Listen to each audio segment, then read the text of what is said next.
તો અમદાવાદના સોલા વિસ્તારમાં પણ આવા જ હાલ છે ને આખો સોલા વિસ્તાર બેટમાં ફેરવાઈ ગયો।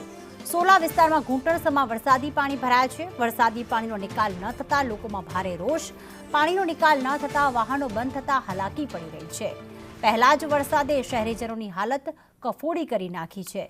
અમદાવાદના સોલા વિસ્તારના દ્રશ્યો કે જ્યાં ઘૂંટણસમાં પાણી ભરાયેલા છે। આપ જોઈ રહ્યા છો કે કઈ સ્થિતિમાંથી આ વાહન ચાલકો પસાર થઈ રહ્યા છે, પોતાના નોકરી અને વ્યવસાય જઈ રહ્યા છે અને આવી પરિસ્થિતિમાં ક્યારે પાણીનો નિકાલ થશે તે જોવાનું રહેશે, કારણ કે એક તરફ પાણી ભરાયેલા છે, બીજી તરફ કન્સ્ટ્રક્શનનું કામ પણ ચાલી રહ્યું છે।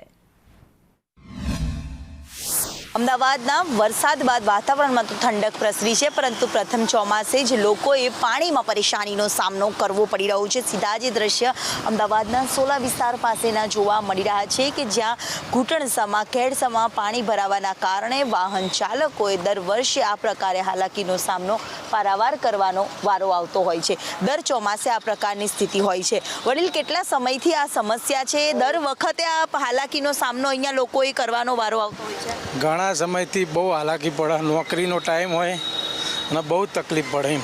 કેટલી હાલાકી અને કેટલું પાણી આગળની સાઈડથી ભરાય છે? બહુ ફૂલ આગળથી ક્રોસિંગથી આ બાજુથી પાણી બહુ જ ભરાય। દર ચોમાસે આવી હાલત? ચોમાસે આવી જ હાલત।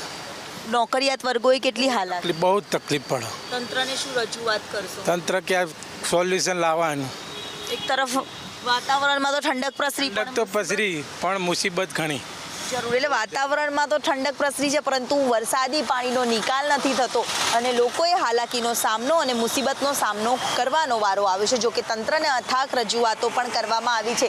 પ્રી મોન્સૂન પ્લાન છે જે પ્રથમ ચોમાસે જ ધોવાયો હોવાનો નજરે છે તે પડી રહ્યું છે અને લોકો હાલાકી ભોગવતા પણ અને પરેશાનીનો સામનો કરતા નજરે પડી રહ્યા છે। કેમેરામેન